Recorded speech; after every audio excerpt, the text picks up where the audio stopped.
ढंग से देखेंगे। डिडक्शंस,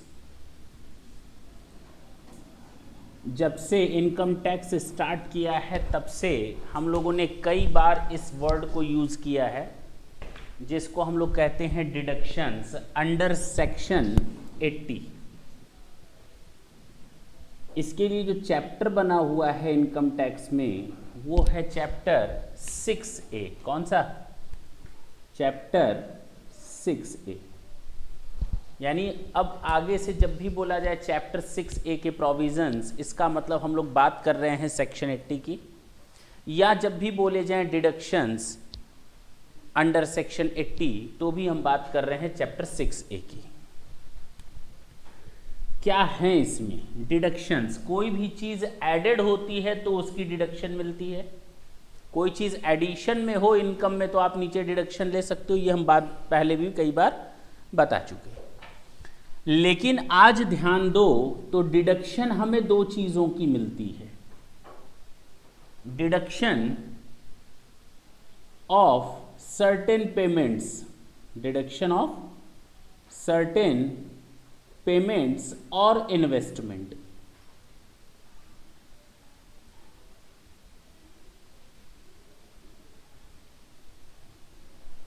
दूसरा डिडक्शन ऑफ सर्टेन इनकम्स। अच्छा, यानी कि कुछ इनकम की भी डिडक्शन मिलती है, इनकम में शामिल है, नीचे छूट मिलेगी। सर्टेन इनकम्स, या तो मैं कुछ पेमेंट करूं उनकी डिडक्शन मिलेगी, या तो मेरी कोई ऐसी स्पेसिफिक टाइप की इनकम है जिसको गवर्नमेंट प्रमोट करना चाहती है और डिडक्शन देती है। क्लियर है? हम लोग जब इस चैप्टर के प्रोविजंस की बात करते हैं तो चैप्टर के प्रोविजन स्टार्ट होते हैं जब भी हम बोलेंगे deduction, deduction under section 80C to 80U, under section 80C to 80U। जब भी डिडक्शन दी जाएगी केवल टैक्सेबल इनकम से, अगर आपने कोई सर्टेन पेमेंट्स किए हैं या इन्वेस्टमेंट किए हैं टैक्सेबल इनकम से तो ही उसकी डिडक्शन मिलेगी। अगर मैंने किसी एग्जेम्प्टेड इनकम का पेमेंट या इन्वेस्टमेंट किया है तो उसकी कोई डिडक्शन नहीं मिलती, क्योंकि इनकम तो ऑलरेडी एग्जेम्प्टेड है। हमने अगर पेमेंट या इन्वेस्टमेंट किया है किसी टैक्सेबल इनकम का, या मैंने अर्न की है कोई टैक्सेबल इनकम, तो ही उसकी डिडक्शन मिलेगी। अगर मैंने कोई सर्टेन पेमेंट, जो मैंने ये पेमेंट या इन्वेस्टमेंट किया है एग्जेम्प्टेड इनकम से, तो उसकी छूट नहीं मिलती। ठीक है? अगर मैंने कोई पेमेंट किया है या इन्वेस्टमेंट किया है या मैंने कोई इनकम अर्न की है जो टैक्सेबल है, डिडक्शन केवल उसी की मिल पाएगी जो टैक्सेबल इनकम से ये पेमेंट या इन्वेस्टमेंट किए जाए। डिडक्शन कभी भी टोटल इनकम से अधिक नहीं हो सकती। अगर आपकी इनकम 5 लाख रुपए है टोटल, तो डिडक्शन कभी भी आप 5 लाख 1 रुपए नहीं ले सकते। डिडक्शन कभी भी आपकी total amount of taxable income से अधिक की नहीं हो सकती, ग्रॉस टोटल इनकम से। डिडक्शन कभी भी जीटीआई से अधिक की नहीं मिल सकती। जब भी हम डिडक्शन देंगे लॉन्ग टर्म कैपिटल गेन की इनकम को बिल्कुल किनारे कर देंगे, उसमें से डिडक्शन नहीं मिलती। जो भी मेरी ग्रॉस टोटल इनकम है उसमें से आप एलटीसीजी को अलग कर लो, उसमें से डिडक्शन नहीं मिलती कोई भी।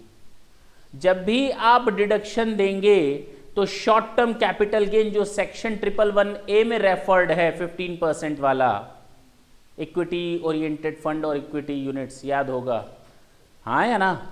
तो अगर आपने कोई ऐसा इन्वेस्टमेंट किया है उसकी आप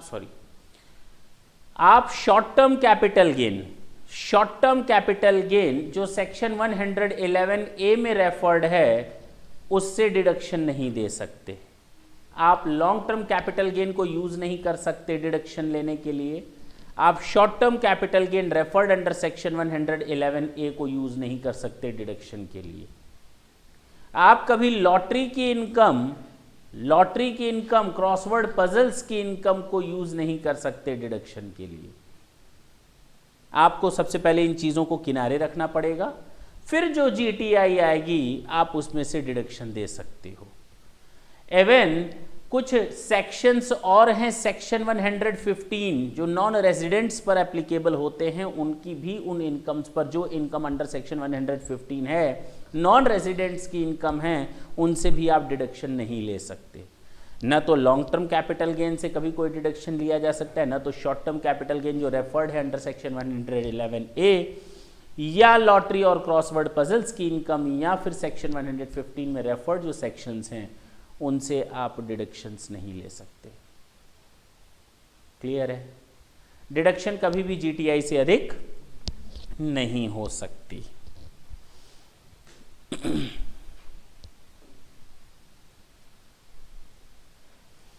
यहां तक कोई डाउट हो तो पूछ सकते हैं।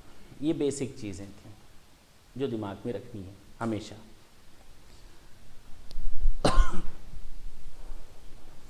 आज जो हम बात करने जा रहे हैं डिडक्शन की, that is your section 80C।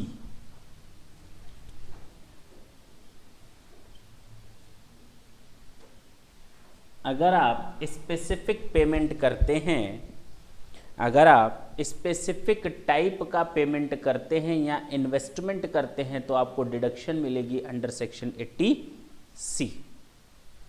किन किन चीज़ों की डिडक्शन मिलेगी जरा देखते हैं।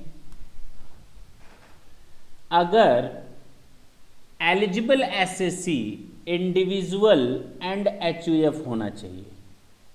सर ये याद करना पड़ेगा ना, जब आप सेक्शन के अंदर की बात करेंगे, जब हम पॉइंट नंबर 1, 2, 3, 4, तो मैं अपने आप बताऊंगा कि हम बात किसकी कर रहे हैं, वो ऑटोमेटिक निकल करके सामने आएगी बात। ठीक है ना? हमें एलिजिबल एसएससी को जल्दी याद करने की जरूरत नहीं है, कॉमन सेंस थोड़ा रखेंगे तो एलिजिबल एसएससी हमेशा अपने आप तैयार रहेंगे। अगर हम बात करें सेक्शन 80C की, तो सेक्शन 80C में जो पहला पेमेंट है या सारे के सारे पेमेंट मिलाकर आपको टोटल 1 लाख से अधिक की डिडक्शन नहीं मिल सकती। जितने भी अब हम सीरियली वाइज बताते चले जाएं, उन सारे पॉइंट्स, उन सारे पेमेंट्स, उन सारे इन्वेस्टमेंट को एक जगह आप जोड़ लें, ये किसी भी कीमत में डिडक्शन 1 लाख से अधिक नहीं हो सकती। आपने पेमेंट कर दिया, इन्वेस्टमेंट कर दिया 1,20,000 ना, आपको डिडक्शन मैक्सिमम 1 लाख की मिलेगी। आपको मैक्सिमम डिडक्शन कितने की मिलेगी? 1 लाख। 1 लाख से कभी अधिक की डिडक्शन नहीं मिल सकती अंडर सेक्शन 80C में। क्लियर है? कौन कौन सी ऐसी चीजें हैं जो सेक्शन 80C में दी हुई हैं?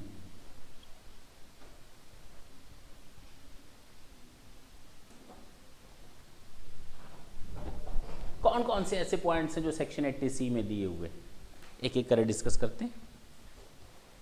पहला, अगर किसी बंदे ने LIC प्रीमियम का पेमेंट किया है, अगर किसी बंदे ने LIC प्रीमियम का पेमेंट किया है, इंश्योरेंस प्रीमियम, तुम लोग लिख देना लाइफ इंश्योरेंस प्रीमियम। अगर किसी बंदे ने लाइफ इंश्योरेंस प्रीमियम का पेमेंट किया है, लाइफ किसी कंपनी की ना, लाइफ किसी फर्म की ना, लाइफ किसी AOP BOI या लोकल अथॉरिटी की या आर्टिफिशियल जुडिशियल पर्सन की ना, लाइफ हमेशा होती है इंडिविजुअल एंड HUF के मेंबर्स की। क्लियर है? तो कहा गया अगर किसी बंदे ने LIC प्रीमियम का पेमेंट किया है तो उसकी छूट मिलेगी अंडर सेक्शन 80C। कितनी डिडक्शन मिलेगी और कितने मैक्सिमम लिमिट तक वो पेमेंट कर सकता है?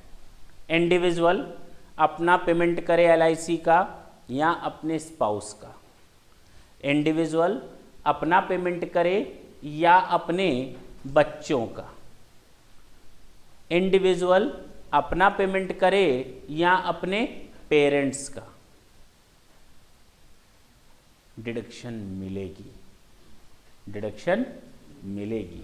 अगर किसी इंडिविजुअल ने अपने स्पाउस, अपने बच्चों की लाइफ इंश्योरेंस प्रीमियम का पेमेंट किया है तो उसको ये डिडक्शन मिलेगी। अगर किसी एचयूएफ ने अपने किसी फैमिली मेंबर का पेमेंट किया है लाइफ इंश्योरेंस पर तो उसको इसकी डिडक्शन मिलेगी। किस सेक्शन में? सेक्शन 80C में। अब ढंग से सुनेंगे आप लोग। Any sum paid by an individual or HUF, हाँ है ना, तो any sum paid by an individual to effect or to keep in force an insurance on the life of an individual himself, his or her spouse, any child of each individual. क्यों भाई? बोलो भाई। अब कहोगे sir इसमें parents तो आपने बोला ही नहीं, आपने इसमें पेरेंट्स बोला ही नहीं। एक इंडिविजुअल अपना पेमेंट करे या अपने स्पाउस का पेमेंट करे या अपने बच्चों का पेमेंट करे, चाहे वो बच्चे मैरिड हों या अनमैरिड हों, चाहे वो बच्चे डिपेंडेंट हों या इंडिपेंडेंट हों। मैंने क्या बोला?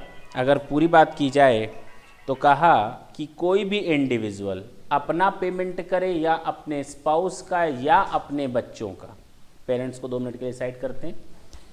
चाहे वो बच्चे मैरिड हों या अनमैरिड हों, चाहे वो बच्चे डिपेंडेंट हों या इंडिपेंडेंट हों, कोई फर्क नहीं पड़ता। ढंग से सोचें।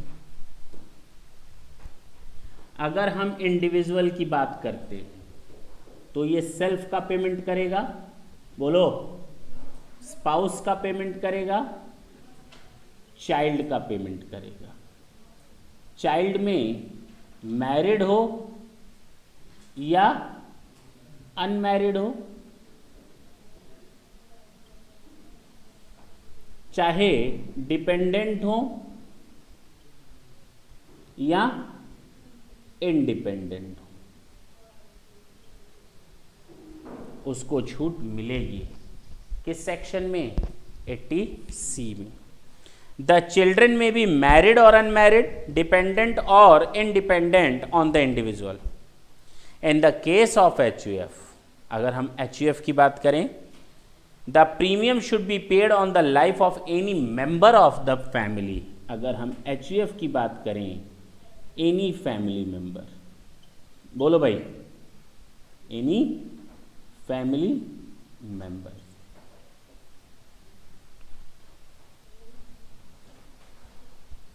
ठीक।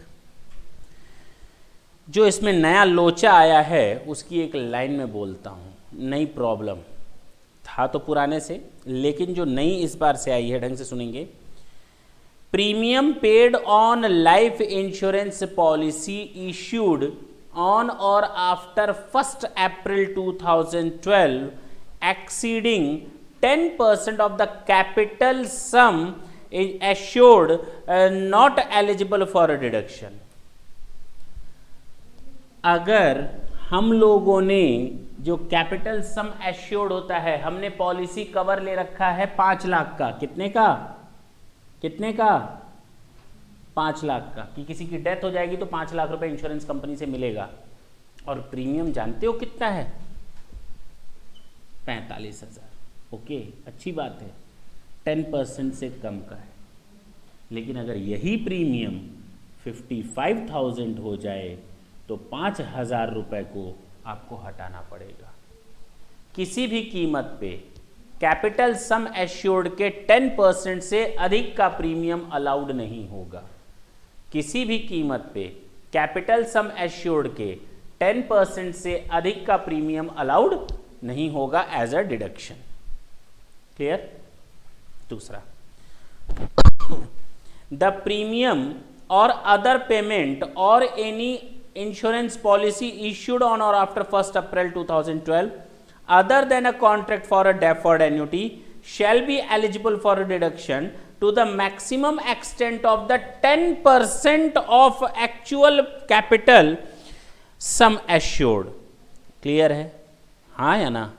10% से अधिक का कैपिटल सम एश्योर्ड का प्रीमियम आपको अलाउड नहीं होगा। लेकिन हमने लाइफ इंश्योरेंस पॉलिसी की बात की थी, हमने डेफर्ड एन्युटी की बात नहीं की है। अगर हमने डेफर्ड एन्युटी ले रखा है तो वहाँ पर ये परसेंटेज वाला हिसाब किताब एप्लीकेबल नहीं होगा। सर ये क्या है, थोड़ी देर बाद बात करते हैं ना। अभी तक जो हमने बात की सेक्शन 80C में, ज़रा ढंग से सुने कि अगर कोई इंडिविजुअल या HUF पेमेंट करता है लाइफ इंश्योरेंस पॉलिसी का, लाइफ इंश्योरेंस प्रीमियम का, तो उसको इस लाइफ इंश्योरेंस प्रीमियम का डिडक्शन मिलेगा। अगर इंडिविजुअल अपने स्पाउस का या अपने चाइल्ड्स का पेमेंट करे तो। दूसरा, अगर HUF का केस है तो किसी भी फैमिली मेंबर का पेमेंट करे तो। हम लोग यहाँ लाइफ इंश्योरेंस नहीं बोल रहे, कैपिटल सम इंश्योर्ड नहीं बोल रहे, कैपिटल सम एश्योर्ड बोल रहे हैं, क्योंकि लाइफ को कभी भी इंश्योर्ड नहीं किया जा सकता, वो एश्योर्ड हो सकती है, ठीक है ना। तो लाइफ एश्योर्ड। चलो, यानी कि 10% से अधिक का सिस्टम समझ में आ गया। आगे देखेंगे। अगर कोई बंदा सीवियर डिसएबिलिटी से पीड़ित है या उसको सीवियर डिसएबिलिटी है, बीमारी है, जो सेक्शन 80U में लिखी हुई है। किसमें? जब आप सेक्शन 80U में देखेंगे तो उसमें आपको पता चलेगा। अभी बता भी देते हैं, थोड़ा हिंट दे देते हैं। या सफ़र करता है किसी ऐसी डिसीज से जो सेक्शन 80DD में लिखी हुई है। तो हमें जो बात करनी है 80DD या 80U, क्या है ये? स्पेसिफिक डिसीज या element.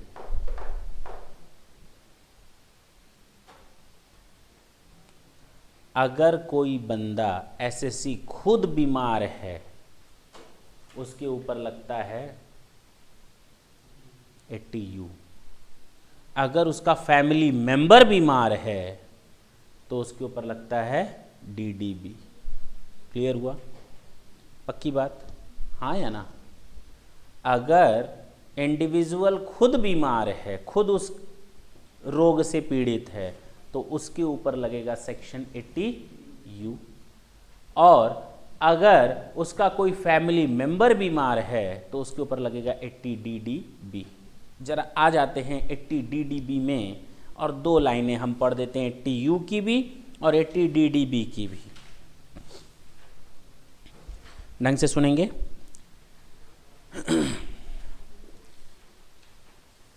Deduction is allowed, 80DDB. Deduction is allowed in respect of any expenditure actually incurred for the medical treatment of the following persons. Individual के केस में कोई भी डिपेंडेंट और HUF के केस में कोई भी फैमिली मेंबर। सेम यही चीज अगर हम 80U में बात करें, किसमें? 80U। हम केवल हिंट दे रहे हैं, पढ़ा नहीं रहे हैं यहाँ पे ये सेक्शन, ठीक है ना। केवल रेफरेंस दे रहे हैं कि देखो क्या लिखा है। वहां पर क्या था? कोई भी पेमेंट होता है इंडिविजुअल किसके लिए करता है? स्पाउस, चाइल्ड के लिए करे। और यहां 80U में लिखा है, ढंग से सुने, the SSC is an individual with disability. The SSC is an individual being a resident and a person with disability. 80U में SSC खुद भी उसकी बात हो रही है, 80DDB में वो बीमार नहीं है बल्कि मेडिकल ट्रीटमेंट करवाता है अपने किसी फैमिली मेंबर का या स्पाउस का। क्लियर है? तो यहाँ पर बात हो रही है, समझ में आ गई होगी, बात तो बीमारियों की ही हो रही है। अगर इन बंदों से रिलेटेड इंडिविजुअल खुद बीमार है, खुद डिसीज से प्रॉब्लम में है, तो जितना भी वो पेमेंट करेगा वहाँ 10% कैपिटल सम एश्योर्ड नहीं होगा, वहाँ पर लिमिट 10% से बढ़ा करके 15% कर दी गई है। बस इतना बताना था। मेरी बात अब फिर से समझो। अगर कोई इंडिविजुअल है, उसने LIC प्रीमियम का पेमेंट किया है अपने किसी स्पाउस का, किसी क्या, अपने स्पाउस का, अपने चाइल्ड का, चाहे वो मैरिड हो चाहे अनमैरिड, चाहे वो डिपेंडेंट हो चाहे इंडिपेंडेंट, या अगर कोई एचयूएफ है उसने पेमेंट किया है एलआईसी प्रीमियम का अपने किसी फैमिली मेंबर का, तो उनको डिडक्शन मिलेगी 80C में। खबरदार, जो आपने कैपिटल सम एश्योर्ड से 10% से अधिक का डिडक्शन ले लिया तो। लेकिन अगर एसएससी स्पेसिफिक डिसीज या एलिमेंट में है, प्रॉब्लम में है, 80D में उसके फैमिली मेंबर्स या चाइल्ड या स्पाउस, उसके लिए वो कोई ट्रीटमेंट करता है जो स्पेसिफाइड हैं, या 80U में खुद बीमारी से प्रॉब्लम में है, तो उसके लिए ये 10% वाली लिमिट लाइफ इंश्योरेंस की बढ़ा करके 15% की गई है। हम उस बीमारियों की बात नहीं कर रहे, उन बीमारियों के होने के कारण हमने ये डिडक्शन की लिमिट 10% से बढ़ा करके 15% कर दी। बस मुझे इतना बताना है। क्लियर हुआ? बोलो, आगे चल सकते हैं? वापस आ जाएं सेक्शन 80C पर, ढंग से सुनेंगे। सेकंड पॉइंट जो मैंने अभी थोड़ी देर पहले कहा था कि ये जो सेक्शन 80C का पहला पॉइंट है वो केवल लाइफ इंश्योरेंस पर लागू होता है, 10% और 15%, डेफर्ड एन्युटी पर एप्लीकेबल नहीं होता। अगला पॉइंट है, any payment made by the individual only to effect or keep in force a contract of a non commutable deferred annuity on the life of individual himself, spouse and any child of the such individual। अगर कोई बंदा deferred annuity plan में पैसा लगाता है, deferred annuity plan में payment करता है, तो उसको डिडक्शन मिलेगी सेक्शन 80C में। हाँ, पेमेंट करेगा वो इंडिविजुअल अपने लिए या अपने स्पाउस के लिए या अपने चाइल्ड के लिए। That's it. मैं फिर बोलता हूँ, दो चीज़ें अभी तक हम लोगों ने देखी। पहला डिडक्शन देखा, कोई भी इंडिविजुअल क्या करता है, एलआईसी प्रीमियम का पेमेंट करता है या एचयूएफ एलआईसी प्रीमियम का पेमेंट करता है। दूसरा हम लोगों ने डेफर्ड एन्युटी प्लान के बारे में देखा, और यहाँ पर कोई 10% और 15% का लोचा नहीं है। चले आगे। Third, any sum deducted in accordance with the conditions of services from the salary payable, the most important point, any sum deducted, कोई भी अमाउंट जो डिडक्ट किया गया with the condition of service from the salary payable by or on behalf of the government to any individual for the purpose of securing to him a deferred annuity or making provision for his spouse or children, the sum deducted should not exceed 1/5 of the salary। अगर किसी government ने अपने किसी employee के life को secure करने के लिए, उसके बुढ़ापे को सिक्योर करने के लिए उसकी सैलरी से कुछ अमाउंट काट करके प्रोविज़न बनाया है डेफर्ड एन्युटी का, यहाँ लाइफ इंश्योरेंस कंपनी की बात नहीं हो रही, यहाँ गवर्नमेंट की बात हो रही है, तो उस केस में जो भी डिडक्शन होगा वो किसी भी कीमत में 1/5 ऑफ द सैलरी से अधिक का नहीं होगा। मैं फिर पढ़ता हूँ, ढंग से सुने।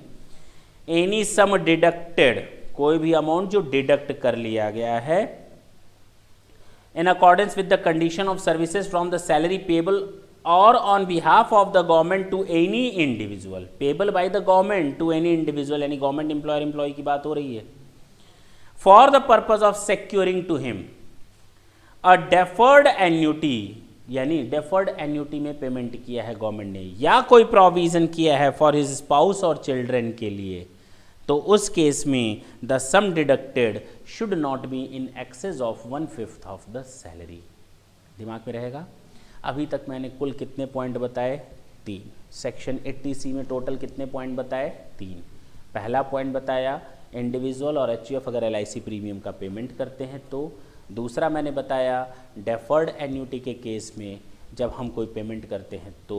तीसरा मैंने बताया अगर कोई गवर्नमेंट अपने एम्प्लॉयज़ के लिए कोई प्रोविज़न बनाती है डेफर्ड एन्युटी का या कोई पेमेंट करती है उनके बच्चों को या उनकी वाइफ स्पाउस को सिक्योर करने के लिए, तो उस केस में डिडक्शन मिलेगी सेक्शन 80C की जो अमाउंट डिडक्ट किया गया है उसका, लेकिन किसी भी कीमत पर वो डिडक्शन 1/5 ऑफ द सैलरी से अधिक का नहीं हो सकता। क्लियर है? Point number 4। अभी तक देखो तो केवल लाइफ इंश्योरेंस की ही बात हो रही थी ना, ढंग से सुनेंगे।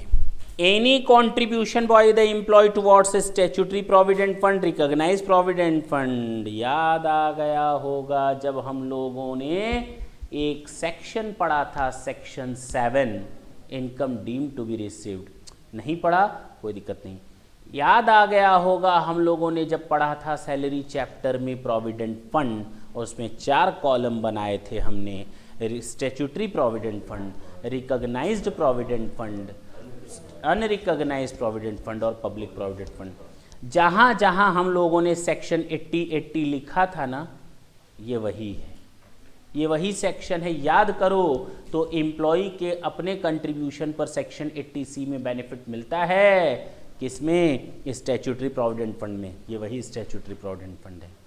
एम्प्लॉय का अपना कंट्रीब्यूशन होता है तो रिकॉग्नाइज्ड प्रोविडेंट फंड में छूट मिलती है 12.5% तक की। हाँ या ना? क्यों? क्यों ना? वहाँ पूरा मिलता था सेक्शन 80C में। एम्प्लॉयर का 12.5%, एम्प्लॉयर का 12% था। भूल गए सब?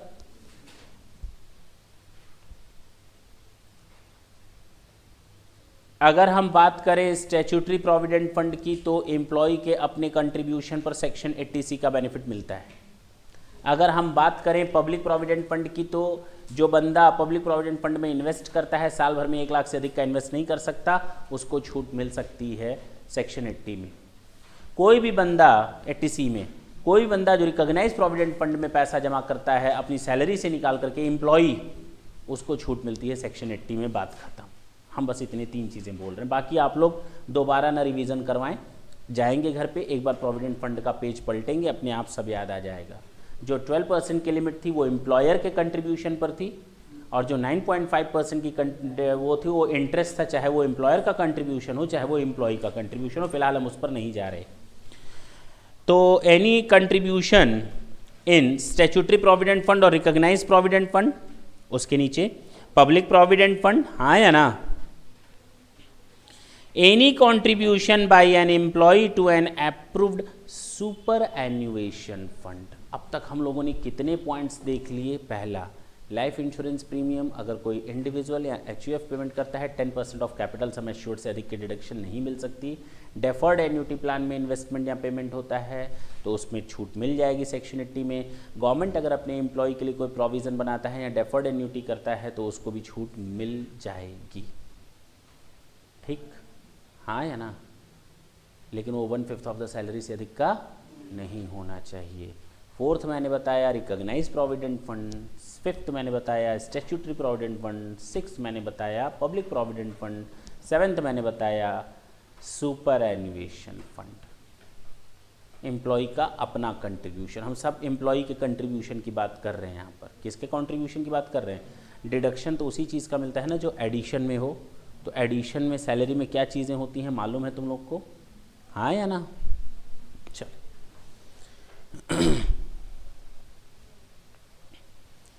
ढंग से सुनेंगे। Any subscription by an individual और HUF, any subscription by an individual और HUF to any notified security. किसमें? नोटिफाइड सिक्योरिटी में कोई इन्वेस्टमेंट करता है जैसे कि नेशनल सेविंग स्कीम, हाँ या ना? यानी NSC में अगर आप इन्वेस्ट करते हो तो आपको डिडक्शन मिलेगा। National saving scheme, national saving scheme या नोटिफाइड सिक्योरिटी में जब आप पैसा लगाते हो, सब्सक्राइब करते हो नेशनल सेविंग सर्टिफिकेट्स वगैरह, तो आपको डिडक्शन मिलेगी। क्लियर है? आपने अपने पैसे को इन्वेस्ट किया नेशनल सेविंग स्कीम में तो आपको छूट मिलेगी सेक्शन 80C की। Any subscription by an individual और HUF national saving certificate, any interest accrued on these certificate which is deemed to be reinvested also qualified deduction. अगर आपने किसी नेशनल सेविंग सर्टिफिकेट में पैसा लगाया हुआ है, उसमें से इंटरेस्ट एक्रूड होता है, उस इंटरेस्ट को भी आपने री इन्वेस्ट कर दिया, तो उस इंटरेस्ट के अमाउंट को भी मान लिया जाएगा कि 80C में क्वालिफाइड डिडक्शन होगी, क्योंकि जो इंटरेस्ट एक्रूड होगा तो इनकम मान लिया जाएगा, तो आपको डिडक्शन मिलना चाहिए, क्योंकि वो री इन्वेस्ट मान लिया जाता है। पक्की बात। कुल मिलाकर के हमने एक चीज़ और जोड़ी, national saving scheme and national saving certificate में सब्सक्रिप्शन विद इंटरेस्ट।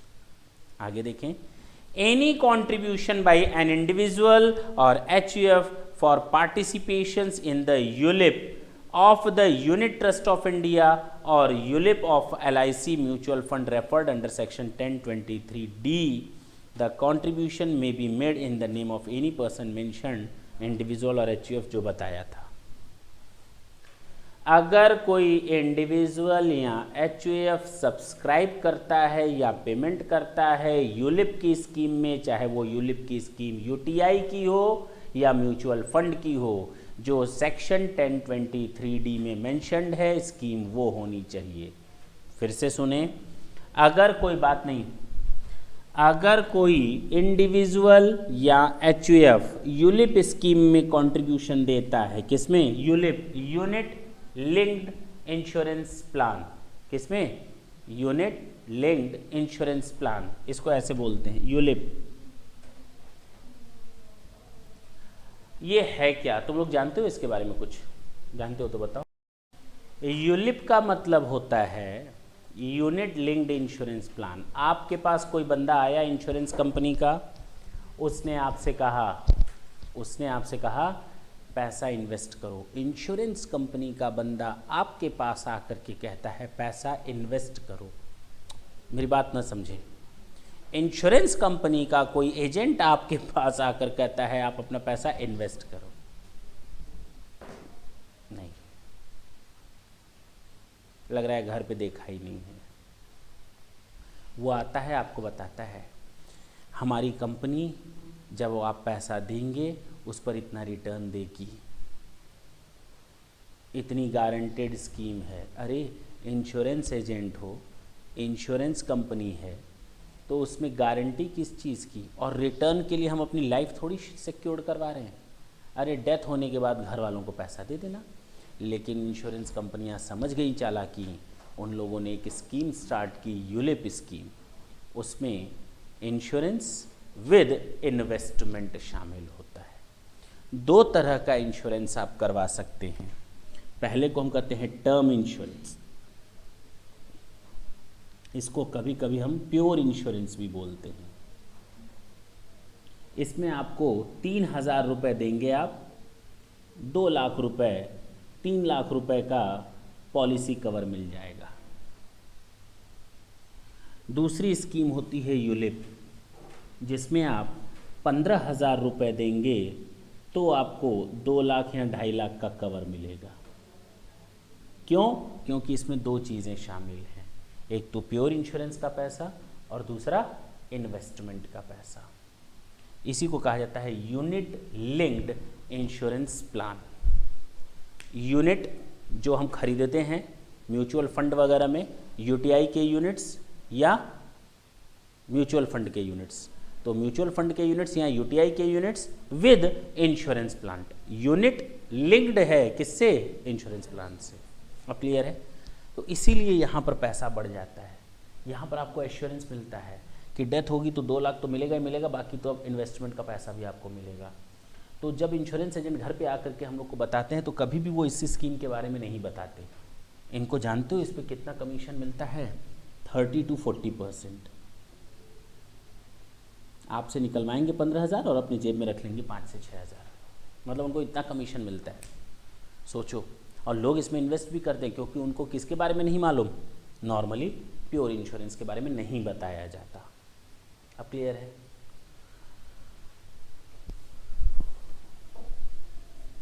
इसको कहा जाता है ULIP, unit linked insurance plan. तो अगर कोई आप कंट्रीब्यूशन करते हो यूलिप स्कीम में, यूलिप यानी यूनिट, कौन से यूनिट? यूटीआई के यूनिट्स या म्यूचुअल फंड के यूनिट्स जो सेक्शन 1023D में मेंशन्ड हैं। जो कैसी स्कीम में मेंशन्ड है? 1023D स्कीम में रेफर्ड यूटीआई के यूनिट्स या म्यूचुअल फंड के यूनिट्स में आप जब कंट्रीब्यूशन करते हो, इन्वेस्ट करते हो, तो उसकी भी डिडक्शन आपको सेक्शन 80C में मिलती है। अब बात समझ में आई? Payment made by an individual और HUF in a notified annuity plan of the LIC or any other insurance। ठीक है, नोटिफाइड इंश्योरेंस प्लान में अगर हम इन्वेस्ट कर रहे हैं तो भी कोई दिक्कत नहीं है। Next, any subscription by an individual और HUF, म्यूचुअल फंड और UTI के स्कीम में, जो इक्विटी लिंक्ड सेविंग स्कीम है, equity linked saving scheme ELSS, उधर यूनिट लिंक्ड इंश्योरेंस प्लान था, यहाँ इक्विटी लिंक्ड सेविंग स्कीम है। आप सेविंग कर रहे हो लेकिन बहुत ज़्यादा रिस्क के साथ, आप सेविंग कर रहे हो लेकिन बहुत ज़्यादा रिस्क के साथ। इक्विटी में सेविंग करना, इक्विटी में saving, equity with saving scheme, दोनों में। तो यहाँ पर है, मैं फिर से पढ़ता हूँ, any subscription by an individual और HUF notified units of any mutual fund or the administrator or the specified company as referred under section 2 of the UTI ELSS has since been notified। तो इतनी ज़्यादा बात मत करो, आप ऊपर में यूलिप बोल दो और उसके नीचे ELSS बोल दो, बात ख़त्म करो ना। ठीक है, पक्की बात है। अब तक जो हम लोगों ने देखा, कितने पॉइंट्स देखे? पहला, अगर कोई इंडिविजुअल या HUF इंश्योरेंस प्रीमियम का पेमेंट करता है, वो देख लिया, 10% of the capital sum assured से अधिक नहीं हो सकता। दूसरा हम लोगों ने देखा, डेफर्ड एन्युटी प्लान में कोई इन्वेस्टमेंट है या सब्सक्रिप्शन है या पेमेंट है तो उसका डिडक्शन मिल जाएगा सेक्शन 80C में। तीसरा देखा कि अगर कोई गवर्नमेंट है वो डेफर्ड एन्युटी प्लान लेती है अपने एम्प्लॉय का या उनके घर वालों का प्रोविज़न करती है तो उसको छूट दी गई है, लेकिन 1/5 ऑफ द सैलरी से अधिक नहीं हो सकता ये डिडक्शन। फोर्थ देखा था public provident fund, recognised provident fund, statutory provident fund, superannuation fund, ULIP की स्कीम, ELSS की स्कीम या नोटिफाइड सेविंग स्कीम्स। समझ में आई बात? क्लियर है?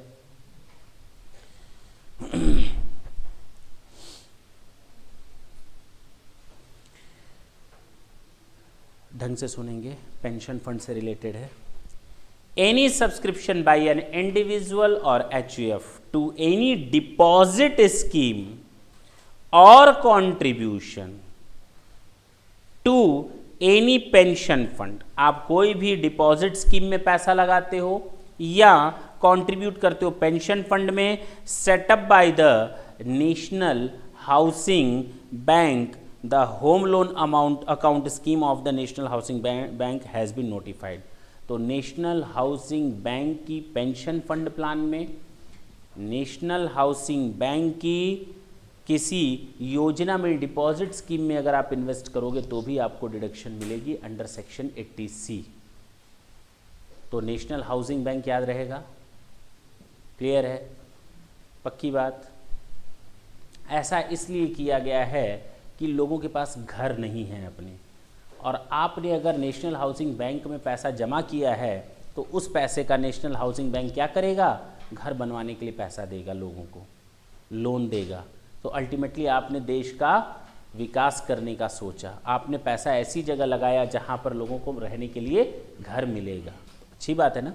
तो गवर्नमेंट ने भी उसको छूट दी, प्रमोट किया, चाहे वो डिपॉजिट स्कीम हो चाहे पेंशन फंड हो। आगे देखें, a subscription by an individual in any notified deposit scheme of a public sector company. अब जब हाउस की बात आ ही गई है तो थोड़ा हाउस और बात कर लें, घर की बात अगर उठ ही गई है तो थोड़ा और घर की बात कर ले, चुगली कर लें। A public sector company which is engaged in providing long term loan for construction or purchase of houses India for residential purposes.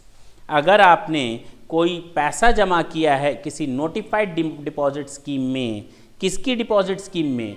National housing bank नहीं, national housing bank, bank word मैंने हटा दिया, ढंग से सुने। कोई भी ऐसी चीज़ पब्लिक सेक्टर कंपनी जो इन्वॉल्व है, कोई भी पब्लिक सेक्टर कंपनी, PSU की बात हो रही है, कोई भी ऐसी पब्लिक सेक्टर कंपनी जो इन्वॉल्व है लॉन्ग टर्म लोन देने, फाइनेंस करने में, घरों को बनवाने के लिए या घरों को खरीदने के लिए, अगर आपने ऐसी किसी स्कीम में पैसा डिपॉजिट किया है तो भी आपको छूट मिलेगी। यानी आपने कोई नोटिफाइड डिपॉजिट स्कीम में जो पब्लिक सेक्टर कंपनी का है, जो लॉन्ग टर्म लोन देती है घर बनवाने, तो भी आपको छूट मिलेगी। केवल नेशनल हाउसिंग बैंक की नोटिफाइड स्कीम में पैसा लगाने से कुछ नहीं होगा। आपको किसी भी पब्लिक सेक्टर अंडरटेकिंग या पब्लिक सेक्टर कंपनी में पैसा लगाना जिसका उद्देश्य है लोगों को घर बनवाने के लिए पैसा देना या घर खरीदने के लिए पैसा देना। ठीक है ना? इसी में ही कोई दिक्कत हो तो बोलो यहाँ तक।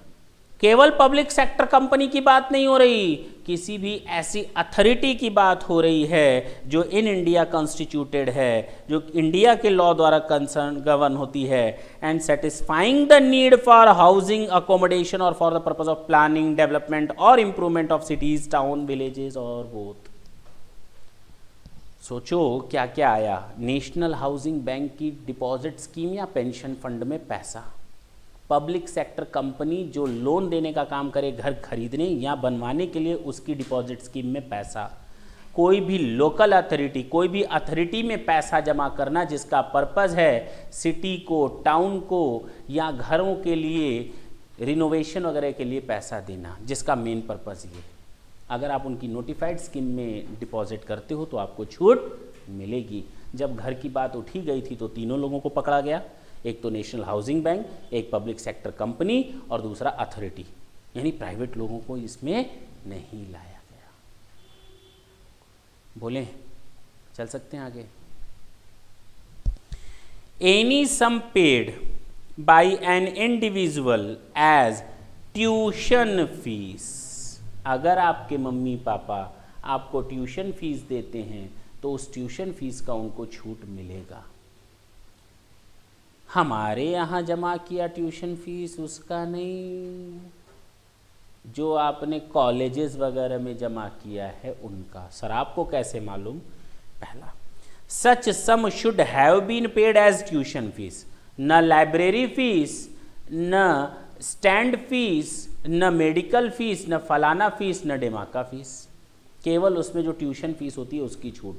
जब आप कॉलेज वगैरह में फ़ीस जमा करते हो तो आपको एक लिस्ट दी जाती है, उसमें लिखा रहता है पर्टिकुलर हेड की फ़ीस, कैंटीन फीस, फलानी की फीस, डेमाकी की फीस, स्पोर्ट्स ग्राउंड की फ़ीस, साइकिल स्टैंड की फ़ीस, वो सब। उसमें जो ट्यूशन फीस होती है हम उस फीस की बात कर रहे हैं केवल। ठीक है ना? Such sum should have been paid as tuition fees excluding the payment towards development fee or donation और पेमेंट ऑफ सिमिलर नेचर। छोड़ दो उनको, बाकियों को। It should have been paid at the time of the admission और thereafter. जब भी आप ट्यूशन फी पेमेंट करो, कभी भी करो, उससे कोई लेना देना नहीं है, तो फालतू की कंडीशन है। It is paid to any university, it is paid to any university, college, school और अदर एजुकेशनल इंस्टीट्यूशन सिचुएटेड विदेश नहीं, situated within India. It is paid for the purpose of full time education, part time मटर गश्ती नहीं। It is paid for any 2 children of such individual, 2 बच्चों से अधिक का बेनिफिट आपको नहीं मिलेगा। अब क्लियर है? अब तक हम लोगों ने जितने पॉइंट्स देखे, बात कर सकते हैं एक एक करके, बोलें, दिमाग दौड़ा सकते हैं। देखो कितनी ज़्यादा चीज़ें नहीं, अभी तो बचे हुए हैं इसमें, अभी ख़त्म नहीं हुआ। पहला, इंडिविजुअल है या एचयूएफ है, लाइफ इंश्योरेंस प्रीमियम का पेमेंट एक एक करके किनारे करते। डेफर्ड एन्युटी का पेमेंट, गवर्नमेंट ने जो डेफर्ड एन्युटी किया है 1/5 of the salary. Statutory provident fund, public provident fund, recognised provident fund, superannuation fund, ULIP scheme, ELSS scheme, national deposit scheme या नेशनल सेविंग स्कीम बोलने दें, national housing bank, public sector company, authority, जो deposit scheme चलाते हैं, जिनका main purpose लोगों को loan देना, घर बनवाना, सिटी और टाउन का डेवलपमेंट और रिनोवेशन करवाना। क्लियर है? इसके आगे हम लोगों ने देखा एक और, ट्यूशन फीस। यहाँ तक कोई डाउट? एक बार पढ़ लें स्टडी मटेरियल। यहाँ तक कोई डाउट नहीं होगा? अगर मैंने कोई लोन लिया था घर बनवाने या खरीदने के लिए, अब हम उस लोन का रीपेमेंट कर रहे हैं, और ऐसा लोन मैंने जिस घर के लिए लिया था वो घर टैक्सेबल था under the head income from house property. Clear है? मैंने कोई लोन लिया था घर बनवाने और खरीदने के लिए, बनवाने या खरीदने के लिए, और उस घर की इनकम टैक्सेबल होती है हाउस प्रॉपर्टी हेड में। अब जब हम इस लोन का रीपेमेंट करेंगे then I will get the deduction of those amounts. ठीक है ना? लोन अमाउंट का। बच्चे ने बोला सर इंटरेस्ट तो आपको हाउस प्रॉपर्टी में ही डिडक्शन मिल गया था, तो इंटरेस्ट का डबल डिडक्शन कैसे मिलेगा? अब अगर मैं बात करूं घर की, इसमें बहुत ज़्यादा डिटेल है, हम लोग को केवल इतना ही समझना है, 2 लाइनें में पढ़ देता हूं। Any payment by an individual or HUF for purchase or construction of residential house property the income from which is chargeable to tax under the head house property, such payment may be made towards any instalment or any part of the amount due. ठीक, किसको छोड़ दें?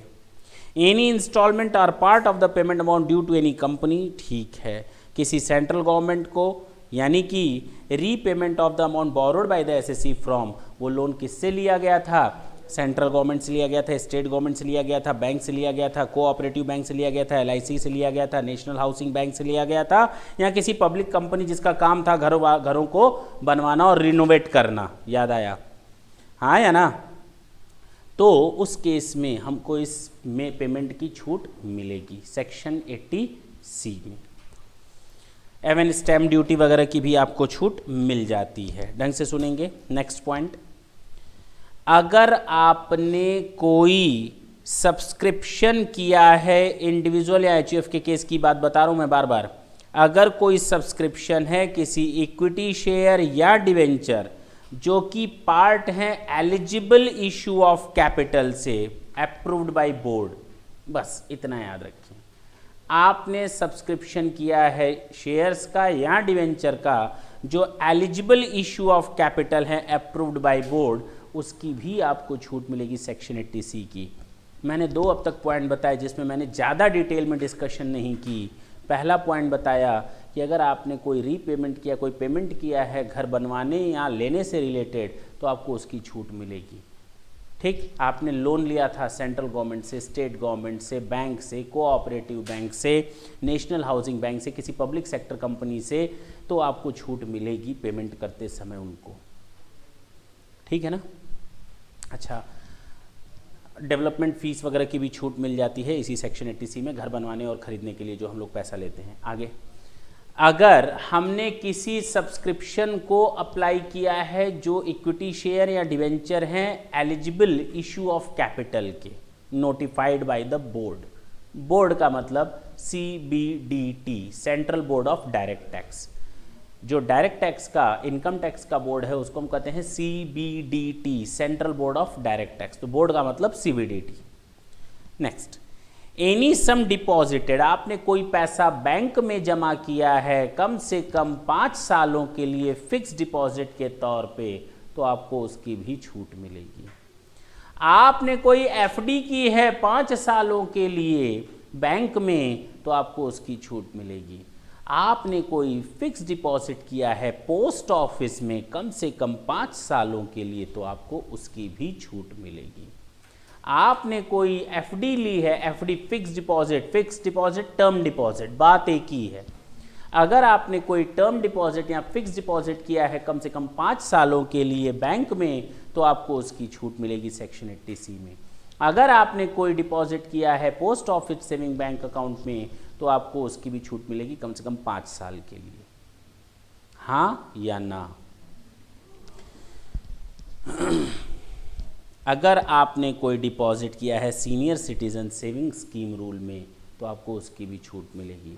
अगर आपने कोई deposit किया है senior citizen saving scheme rules में तो आपको उसकी भी छूट मिलेगी, सीनियर सिटीजन सेविंग स्कीम, ठीक है, सीनियर सिटीजन सेविंग स्कीम में तो आपको उसकी छूट मिलेगी। अगर आपने कोई बॉन्ड खरीदा है नाबार्ड का या ऑफिशियल गजट में अथराइज या नोटिफाइड कोई बॉन्ड तो आपको उसकी भी छूट मिलेगी। Any subscription to bond issued by the NABARD as the central government may by notification in the official gazette specify in this behalf. बात खत्म। अगर आपने नाबार्ड के किसी बॉन्ड को खरीदा है जो स्पेसिफाइड बॉन्ड है तो भी आपको छूट मिलेगी। हमारी इतिहास हिस्ट्री पूरी सेक्शन 80C की ख़त्म, जितने पॉइंट्स हो सकते हैं। नेक्स्ट क्लास में हम लोग क्वेश्चन सॉल्व करवाएंगे। एक बार रिपीट कर लें सारे पॉइंट्स, बोलें क्या क्या पढ़ा, ढंग से सोचेंगे और घर जाकर बार बार अगर रिवीजन करेंगे 3-4 बार तो ये सेक्शन 80C आपके लिए कोई पहाड़ नहीं है, अदरवाइज तो फिर टेंशन का। पहला, अगर किसी इंडिविजुअल या HUF ने लाइफ इंश्योरेंस प्रीमियम लिया है 10% ऑफ कैपिटल सम एश्योर्ड से अधिक नहीं होना चाहिए, जबकि 80 DDB और 80U में रेफर्ड अगर प्रॉब्लम्स हैं तो 15% of the capital sum assured. Deferred annuity plan में है तो छूट मिलेगी। थर्ड, सेंट्रल गवर्नमेंट ने, अगर गवर्नमेंट ने अपने किसी एम्प्लॉय के लिए कोई डेफर्ड एन्युटी प्लान लिया हुआ है या उनके फैमिली मेम्बर्स को प्रोविज़न करते हैं तो उसमें छूट मिलेगी, लेकिन 1/5 ऑफ द सैलरी से अधिक का नहीं होना चाहिए। Fourth, recognise provident fund, statutory provident fund, public provident fund, superannuation fund, हाँ या ना। इसके बाद क्या बताया गया था? ELSS और यूलिप नोटिफाइड स्कीम में, अगर आप नोटिफाइड सर्टिफिकेट्स लेते हैं नेशनल सेविंग स्कीम में तो भी आपको छूट मिलेगी। फिर बताया गया था नेशनल हाउसिंग बैंक के सब्सक्रिप्शन लेते हैं, चाहे वो नेशनल हाउसिंग बैंक में कोई डिपॉजिट करते हैं या पेंशन फंड में पैसा डालते हैं तो आपको छूट मिलेगी। अगर हाउसिंग की बात आ ही गई है तो फिर मैंने कहा था अगर आप डिपॉजिट करते हैं किसी पब्लिक सेक्टर कंपनी में तो आपको छूट मिलेगी, जिसका काम घरों को बनवाना और ख़रीदने के लिए लॉन्ग टर्म लोन देना है। अगर आपने किसी अथॉरिटी में पैसा लगाया है, डिपॉजिट किया है तो उस समय आपको उसकी छूट मिलेगी। उसका भी काम क्या हो, सिटी और टाउन को डेवलप करना हो, रिहैबिलिटेट करना हो। घर की बात हुई थी तो उसमें फिर घर बनवाने के लिए जो मैंने लोन लिया था उसका अगर जब हम रीपेमेंट करते हैं तो उसकी छूट मिलेगी, ये भी हो गया। फिर मैंने बताया था ट्यूशन फीस, फिर आगे बताया गया था बैंक में, पोस्ट ऑफिस में, सीनियर सिटीजन डिपॉजिट स्कीम में, इंफ्रास्ट्रक्चर में मौजूद बॉन्ड में, नाबार्ड के बॉन्ड्स वगैरह में पैसा लगाने पर आपको छूट मिलेगी। बस इस तरह से आपको तैयार कर लेना है, याद रहेगा। तो नेक्स्ट क्लास में हम लोग इसके क्वेश्चंस भी सॉल्व करने की कोशिश करेंगे और आगे के सेक्शंस भी देखेंगे। हाँ, ये सारे पेमेंट मिला करके किसी भी कीमत पे 1 लाख रुपए से अधिक का डिडक्शन नहीं दे सकते। जो नॉर्मल कन्फ्यूज़न आती है बच्चों के दिमाग में वो आती है डिडक्शन को लेकर कि केवल पेमेंट से रिलेटेड डिडक्शन मिलती है सेक्शन 80 की, ऐसा ना सोचना। पेमेंट, इन्वेस्टमेंट के अलावा इनकम की भी डिडक्शन मिलती है, हमेशा इस चीज़ को दिमाग में बैठाना, ठीक है ना। कोई डाउट हो तो पूछ लो अभी भी, पक्का। थैंक यू बच्चों।